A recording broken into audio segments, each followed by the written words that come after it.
인생은 선택의 연속이다 라고 말들을 합니다. 우리는 살면서 수많은 선택을 하면서 살아가죠.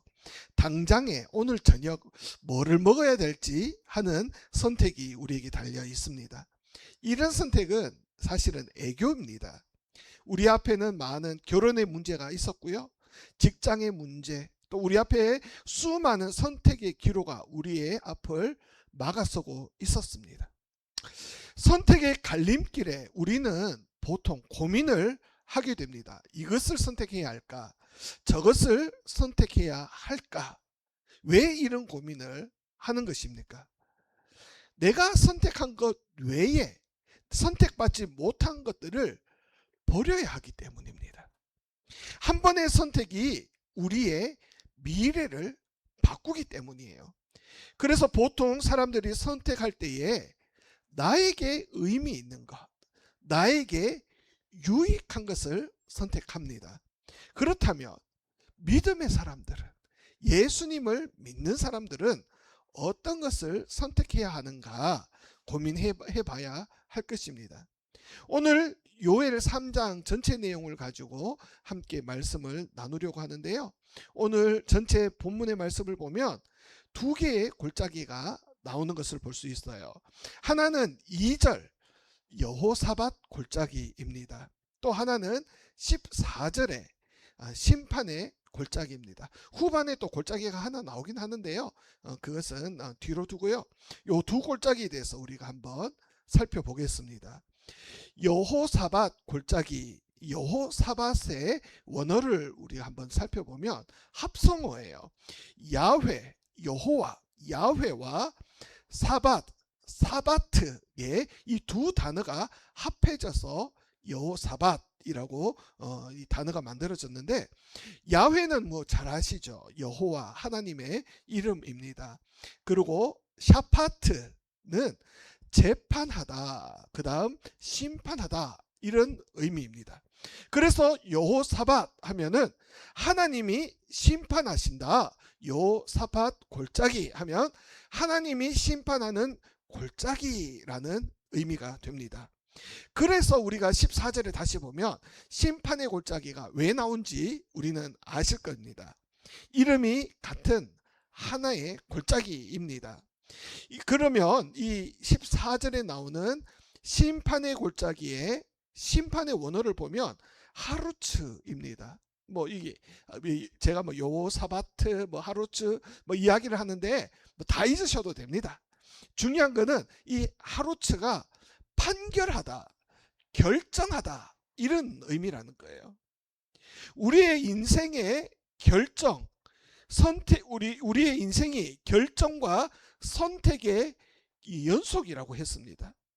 오늘날 우리의 현재 이 모습이 과거의 수많은 우리의 결정들과 선택들로 이루어졌지 않습니까? 이런 선택과 결정이 마지막 날에 하나님의 심판대 앞에 서게 될 것이다 라는 함축적인 의미가 있다는 거예요. 그런데 이 여호사밧 어디서 많이 들어본 이름 아닙니까? 교회를 오래 다녀보신 분들은 한 번씩 들어봤을 겁니다. 여호사밧은 남유다의 네 번째 왕이에요. 여호사밧이 통치할 때에 모압과 암몬이 연합군을 이루어서 남유다를 침공하러 온 적이 있습니다. 보통 적군들이 침공해 온다, 우리나라에 북한이 내려온다, 그러면 제일 처음에 무엇을 해야 됩니까? 대신들을 다 불러 모아야 됩니다. 대신들을 다 불러 모아서 전군에게 긴급 회의를 하고 전군에다가 전시 상황임을 알리고, 그 다음에 여러 루트를 통해서 상대방 이 적군들이 어떻게 내려왔는가, 이 군인들의 수는 몇 명인가, 어떤 무기를 들고 왔는가, 어떤 경로를 통해서 어떻게 오는지 이 정보 파악을 해야 합니다. 그리고 이 모든 정보를 가지고 긴급하게 전쟁 준비, 작전을 짜야 되죠.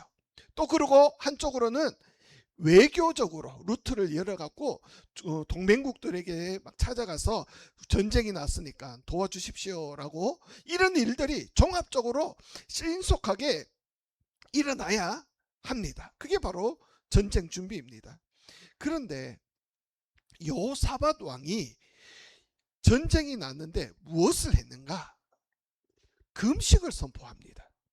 온 유다 백성들 이 백성들을 예루살렘의 성전에 모아놓고 하나님 앞에 엎드리라고 합니다. 왕은 성전에 나가서 기도를 합니다. 이게 역대하 20장의 내용이에요. 20장 12절에 보면 왕이 하나님 앞에 이렇게 기도를 합니다. 제가 읽을게요. 우리 하나님이여 그들을 징벌하지 아니하시나이까. 우리를 치러 오는 이 큰 무리를 우리가 대적할 능력이 없고 어떻게 할 줄도 알지 못하옵고 오직 주만 바라보나이다 하면서 13절에 유다 모든 사람이 그들의 아내와 자녀와 어린아이와 더불어 여호와 앞에 섰더라. 이렇게 기도하니까 하나님의 영이 야하시엘에게 임해요. 그래서 야하시엘이 왕에게 어떤 이야기를 하느냐? 이 전쟁은 너희에게 속한 것이 아니라 하나님께 속한 것이다. 너희는 가만히 서서 하나님이 어떻게 너희를 구원하시는가 보라. 이렇게 이야기를 합니다. 이 이야기를 들은 여호사밧이 결정을 하죠. 군대 앞에다가 찬양대를 세웁니다. 어떻게 전쟁에 나가는데 찬양대를 앞에 세울 수가 있어요? 그런데 이 여호사밧은 이 찬양대를 앞세우고 그 뒤에 군대가 쫙 따라갑니다. 찬양대가 찬양을 부르면서 전장으로 나아갑니다. 그런데 놀라운 일이 일어나요. 전장에 가보니까 어떻게 되었습니까? 자중질환이 일어나요. 모압 관문이 자기끼리 막 싸우고 막 난리가 나서 전멸을 하게 되는 일이 일어나게 됩니다. 여호사밧이 어떤 결정을 합니까? 당연히 해야 할 것, 유익한 것, 자기에게 유익한 것, 이 이스라엘 백성에게 긴급하게 막 해야 될 것을 선택을 합니까? 아니에요. 그는 이 전쟁의 급박한 상황 가운데서도 하나님 앞에 엎드리고 기도하는 일을 결정하게 됩니다. 자기뿐 아니라 온 백성을 남녀노소 할 것 없이 전부 불러서 예루살렘 성전에 모아놓고 기도하게 합니다. 국가적인 이 위기 앞에, 가정의 위기 앞에, 자녀의 장래 앞에 우리는 무엇을 해야 합니까? 기도해야 합니다. 하나님 앞에 엎드려야 합니다. 하나님을 찾아야 하는 거예요. 그리고 뭐라고 합니까? 나는 대적할 능력이 없습니다. 어떻게 할 줄도 모릅니다. 오직 주님만 바라봅니다. 주님만 바라봅니다. 인간적으로 보면 여호사밧 왕이 얼마나 어리석은 왕입니까? 이런 긴박할 때에 뭐 하고 있느냐?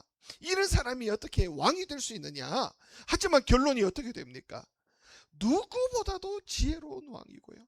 누구보다도 현명한 선택을 한 왕이 여호사밧 왕이 되었습니다.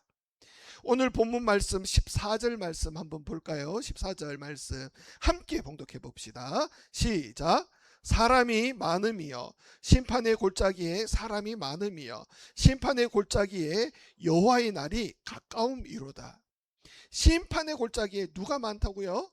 사람들이 많이 있다고 합니다. 사람들이 많다는 말은 여러 가지 많은 소리들이 나온다는 이야기예요. 오늘날 유튜브나 뉴스나 여러 가지 매체를 통해서 여러 가지 소문들이 많이 나옵니다. 이야기들이 참 많습니다. 우리는 전부 다 이 말에 현혹이 되어서 살아갑니다. 누가 이렇다고 하더라, 누가 저렇다고 하더라, 막 거기에 혹해서 끌려다닙니다. 물론 우리가 사회적인 중요한 이슈들을, 뉴스들을 모른 채 살아가라 이런 이야기는 아니에요. 그곳에 끌려다니면 안 된다는 겁니다. 전쟁이 일어나면 얼마나 많은 소문들이 많습니까? 그 소리들에 우리가 현혹되어서 그 많은 소문들과 이야기들 사이에서 우리가 끌려다녀서는 안 된다는 거예요. 그곳에서 무슨 소리를 들어야 됩니까? 하나님의 소리를 들어야 하는 겁니다. 하나님이 원하시는 것을 우리는 선택해야 되고 결정을 해야 한다는 겁니다. 그런데 사실 이게 쉬운 일이 아닙니다. 15절 말씀 뭐라고 되어 있냐면 해와 달이 캄캄하여 별들이 그 빛을 거두도다. 캄캄한다는 겁니다. 빛이 있어야 방향을 우리가 설정하고 환해야지 우리가 판단을 하고 결정을 하게 되는데 빛이 없다고 합니다. 오늘날 우리가 사는 이 사회에서 우리가 하나님이 보입니까? 우리는 못 보고 있어요. 세상이라는 어둠이 우리의 눈을 멀게 해서 방향 감각이 없습니다. 뭐가 하나님의 말인지 뭐가 세상의 말인지 헷갈리며 살아가게 된다는 거예요. 이러한 이 세상의 현실 가운데 우리는 어떻게 살아가야 하는가? 16절 말씀 한번 봅시다. 16절 말씀 함께 읽어볼게요. 시작. 여호와께서 시온에서 부르짖고 하늘과 땅이 진동하리로다. 그러나 여호와께서 그의 백성의 피난처 이스라엘의 자손의 산성이 되시리로다. 아멘. 이 심판의 골짜기 여호와의 날에 하나님께서 부르짖고 목소리를 내시고 땅이 진동하는 이 두렵고 떨리는 그 날에 하나님이 우리를 찾아오신다는 겁니다. 우리의 피난처가 되어주시고 우리의 산성이 되어주십니다. 여호사밧 왕 역시 침공의 이야기를 듣고 눈이 캄캄했을 것입니다. 어떻게 해야 될지 몰랐을 것입니다. 그 이야기를 듣고 하나님 앞에 엎드리니까 누가 해결을 해줍니까? 하나님이 친히 찾아오셔서 해결을 해주십니다. 하나님이 피난처가 되어주시고 하나님이 산성이 되어 주시더라는 겁니다. 여호사밧 왕이 한 게 무엇가 있습니까? 그저 하나님 앞에 엎드린 일 외에 아무것도 한 일이 없습니다. 누가 다 하십니까? 하나님이 하시더라는 겁니다. 제자들이 이 배를 타고 이 갈릴리 호수를 건너는데 풍랑을 만난 적이 있습니다. 풍랑을 만나니 얼마나 힘이 듭니까? 막 죽을 것 같이 힘이 드는 그 시간 가운데 제자들이 아무것도 하지 못하고 있을 때에 그때에 누가 찾아오세요? 예수님이 찾아와서 그 풍랑을 잠잠하게 해 주시는 겁니다. 우리가 인생의 갈림길에서 방황할 때 우리는 하나님 앞에 엎드려야 하는 거예요.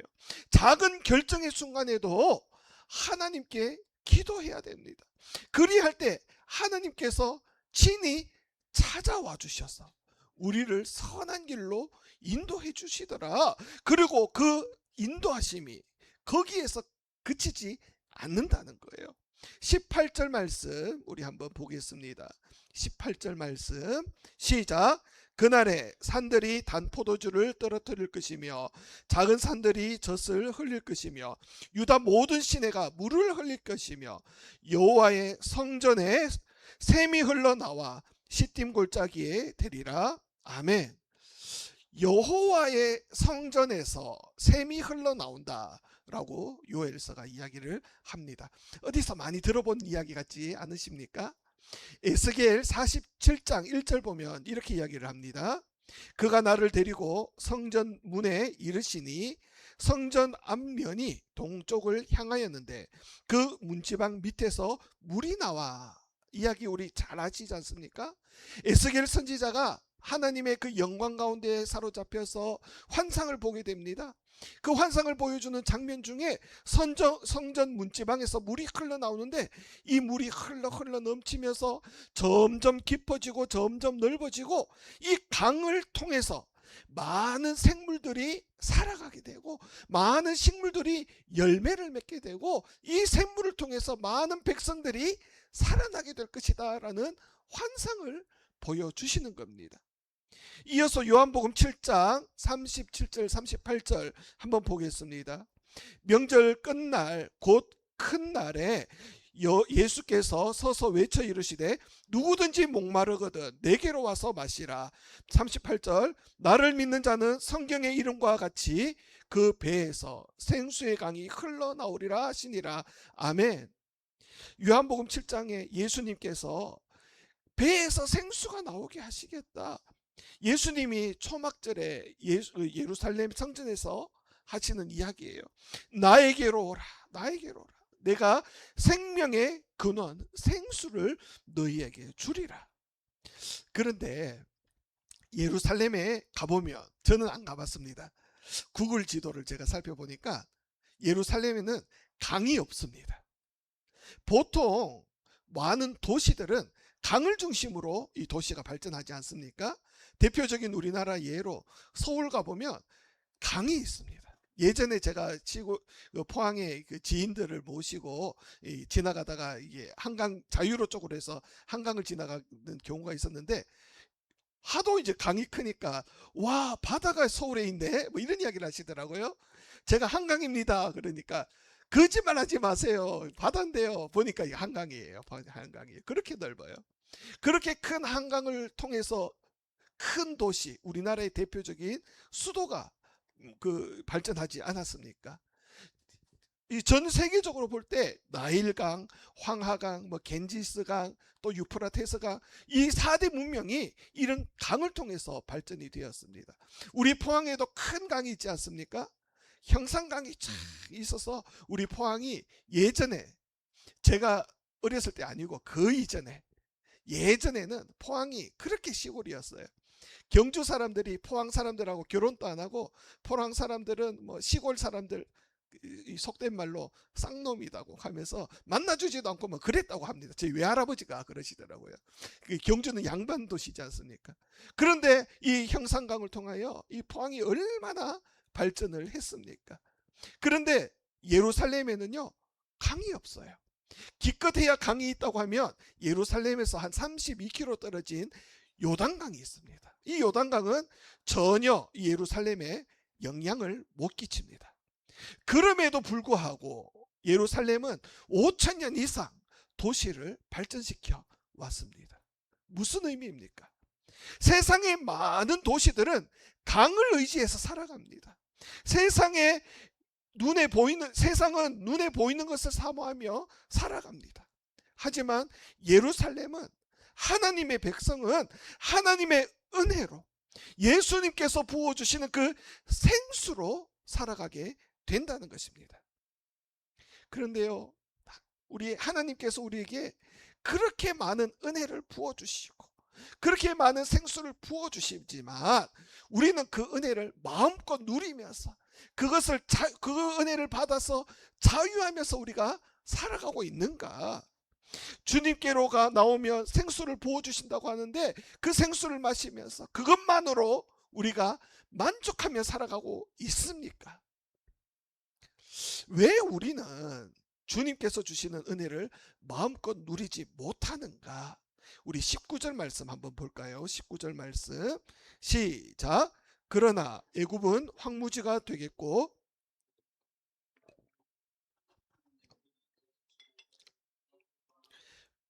무죄한 피를 그 땅에 흘렀으며, 두 나라가 나오죠. 애굽과 에돔입니다. 이스라엘에게 있어서 가장 큰 영향력을 미친 나라가 누구냐 하면 애굽입니다. 애굽이 어떤 나라예요? 이스라엘이 정신적으로 가장 많이 의지한 나라가 애굽입니다. 이스라엘이 출애굽을 해서 광야에 갔습니다. 광야 하면 얼마나 덥습니까? 요즘 막 얼마나 덥고 막 찌고 막 힘들잖아요. 막 길 나가면 막 짜증이 막 폭발하지 않습니까? 거기다가 먹을 것도 없고 배고프고 마실 물도 없다고 생각해 보십시오. 얼마나 이 불쾌지수가 극도로 치닫겠습니까? 그러한 이스라엘 백성들이 뭐라고 이야기를 해요? 광야에서 애굽으로 돌아가자. 애굽으로 돌아가자. 하나님이 우리를 왜 이곳에 보내셨습니까? 나는 애굽에서 잘 먹고 잘 살고 시원한 집에서, 물론 내가 노예 생활을 하긴 했지만 그래도 걱정 없이 살아왔는데 왜 이곳에 보내서 우리를 불쾌하게 합니까? 힘들게 합니까? 다시 애굽으로 돌아가겠습니다. 기껏 노예 신분을 회복시켜 놨더니, 자유민으로 만들어 놨더니 다시 노예로 돌아가겠다고 이스라엘 백성들이 그렇게 외치는 겁니다. 솔로몬 왕도 역시 마찬가지예요. 자신의 왕권을 강화하기 위해서 이 애굽의 공주와 정략적으로 결혼을 합니다. 이사야 30장에 보면 애굽을 의지하려고 하나님의 뜻을 거스리는 장면이 나와요. 결국은 이 남유다가 애굽을 의지하다가 바벨론에게 멸망당하여 나라가 없어지게 됩니다. 이스라엘에게 있어서 애굽은 하나님보다 더 의지하는 대상이었습니다. 그러나 애굽을 의지하면 의지할수록 어떻게 됩니까? 유다는 더욱더 어려운 처지에 내몰리게 되는 것입니다. 하나님의 은혜를 애굽을 의지하면서 가로막게 되었다는 거예요.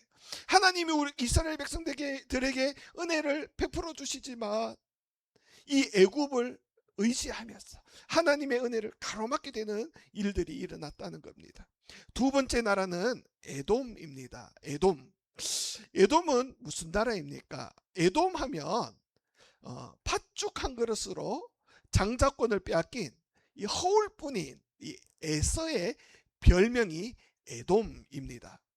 히브리서에서 이 에돔에 대한 평가가 어떤지 한번 잠깐 보겠습니다. 히브리서 12장이에요. 너희는 하나님의 은혜에 이르지 못하는 자가 없도록 하고 또 쓴뿌리가 나서 괴롭게 하여 많은 사람이 이로 말미암아 더럽게 되지 않게 하며 16절 우리 함께 볼까요? 시작. 음행하는 자와 혹 한 그릇 음식을 위하여 장자 명분을 판 에서와 같이 망령된 자가 없도록 살피라. 에서를 팥죽 한 그릇에 장자 명분을 판 망령된 자라고 이야기를 합니다. 15절에 보니까 쓴뿌리가 나지 않게 조심하라 라고 이야기를 하면서 에서의 이야기를 듭니다. 이스라엘에게 있어서 에돔은 쓴뿌리라는 거예요. 에서는 이스라엘의 쓴뿌리였습니다. 구원받은 이후에도 내 안에 끈질기게 남아있는 옛 사람의 모습이라는 것입니다. 이스라엘이 무슨 일을 할 때마다 에돔이 쓴뿌리가 되어서 그 이스라엘의 발목을 잡는 거예요. 우리가 믿음 생활 잘 하려고 그렇게 애를 쓰고 기도를 해도 옛 자아가 우리의 발목을 잡았어. 그 쓴뿌리가 우리의 발목을 잡아서 우리를 넘어뜨리게 합니다. 하나님이 은혜를 주셔도 애굽을 선택을 하고 하나님이 은혜를 주셔도 내 안에 쓴뿌리가 그 은혜의 통로를 막는다, 이 이야기입니다. 우리는 어떻게 이 애굽과 에돔을 해결할 수 있는가? 예레미야 선지자가 이 문제를 정확하게 짚고 이렇게 이야기를 합니다. 예레미야 2장 13절인데요. 내 백성이 두 가지 악을 행하였나니 곧 그들이 생수의 근원 되는 나를 버린 것과 스스로 웅덩이를 판 것인데 그것은 그 물을 가두지 못할 터진 웅덩이들이니라. 생수의 근원을 버리고 엉터리 웅덩이를 팠다는 것입니다. 이것을 해결하기 위해서 웅덩이를 막아라, 이것들과 싸우라가 아니라 하나님께서는 근원으로 돌아가라 라고 말씀을 하십니다. 히브리서 11장에 모세를 어떻게 이야기하는지 제가 한번 볼게요. 믿음으로 모세는 장성하여 바로의 공주의 아들이라 칭함을 받기를 거절하고 도리어 하나님의 백성과 함께 고난받기를 잠시 죄악의 낙을 누리는 것보다 더 좋아하고, 모세는 눈에 보이는 화려함, 눈에 보이는 부와 명예보다 근원으로 돌아갔습니다. 이 부와 명예를 위해서 죄악의 삶을 살아가는 것보다 고난을 받더라도 하나님의 백성들과 함께 살아가기를 원했다라고 이야기를 하는 겁니다. 우리는 어떻게 근원으로 돌아갈 수가 있을까? 요엘서 3장 21절 우리 함께 읽어보겠습니다. 시작.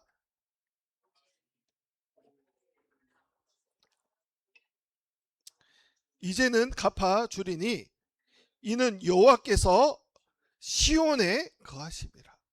하나님께서 어디에 거하신다고요? 시온에 거하심이라. 하나님께서 시온성, 시온에 거하시기 때문에 그곳에서 생수의 강이 흘러나오기 때문입니다. 성도 여러분, 우리는 무엇을 선택해야 되는가? 수많은 믿음의 조상들이 이 선택의 기로에서 어떤 이들은 애굽을 선택하고요, 어떤 이들은 하나님을 선택했습니다. 그때 그 결과가 어떻게 됩니까?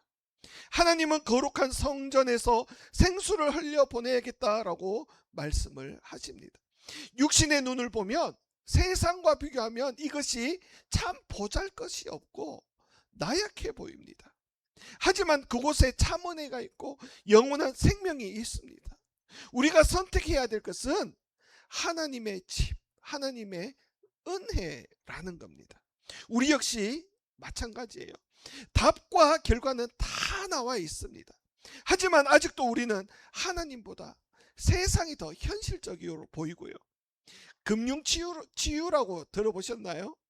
하나님이 은혜 주시는 것보다 은혜를 주셔도 이걸로 주시는 게 더 우리가 복되고 은혜롭고 좋고, 그래서 하나님보다 금융치료가 더 효과적으로 보입니다. 하나님의 나라가 잘 되는 것보다 내 가정이 잘 되는 것이 더 중요하고 내 자녀가 잘 되는 것이 더 좋고 중요합니다. 왜냐하면 하나님의 것, 하나님의 나라 하면 이상적인 것으로 보이고요, 먼 훗날의 이야기 같기 때문입니다. 하지만 현실은 우리의 삶을 늘 지배하기 때문에, 늘 직접적으로 맞닿아 있기 때문에 우리가 세상 살아가는 동안에 어쩔 수 없는 우리의 한계, 하나님의 것보다 애굽을 더 사랑하고 이 에돔을 더 의지할 수밖에 없다라는 것입니다. 그렇다면 수도사들처럼 산속에서 매일 성경 읽으면서 늘 기도하면서 먹고 기도하고 먹고 말씀 보고 이렇게 살아가야 됩니까? 우리가 전부가 그렇게 살아갈 수는 없지요. 하지만 선택의 기로에서 우리는 내 편한 것, 내 중심인 것을 선택하기보다 하나님의 뜻, 하나님의 나라, 하나님이 기뻐하시는 것이 무엇인지 그 기로 앞에서 기도하면서 하나님의 음성을 들으면서 선택해야 한다는 것입니다. 그래야지만 세상의 물질, 애굽에, 에돔에 끌려다니지 않을 수 있다는 거예요. 당장 이 순간부터 여러분들 선택하시기를 바랍니다. 그리할 때 하나님의 뜻을 따르는 백성에게 영원한 생명수를 우리에게 날마다 공급해 주신다는 것입니다. 세상이 아무리 우리의 눈을 가리고 세상이 아무리 화려한 것을 보여주면서 우리를 유혹할지라도 그 선택의 기로 앞에서 우리는 기도하며 하나님의 음성을 듣고 올바른 선택하시는 그런 주님의 백성 되기를 축복합니다. 우리 이 시간 함께 찬양하면서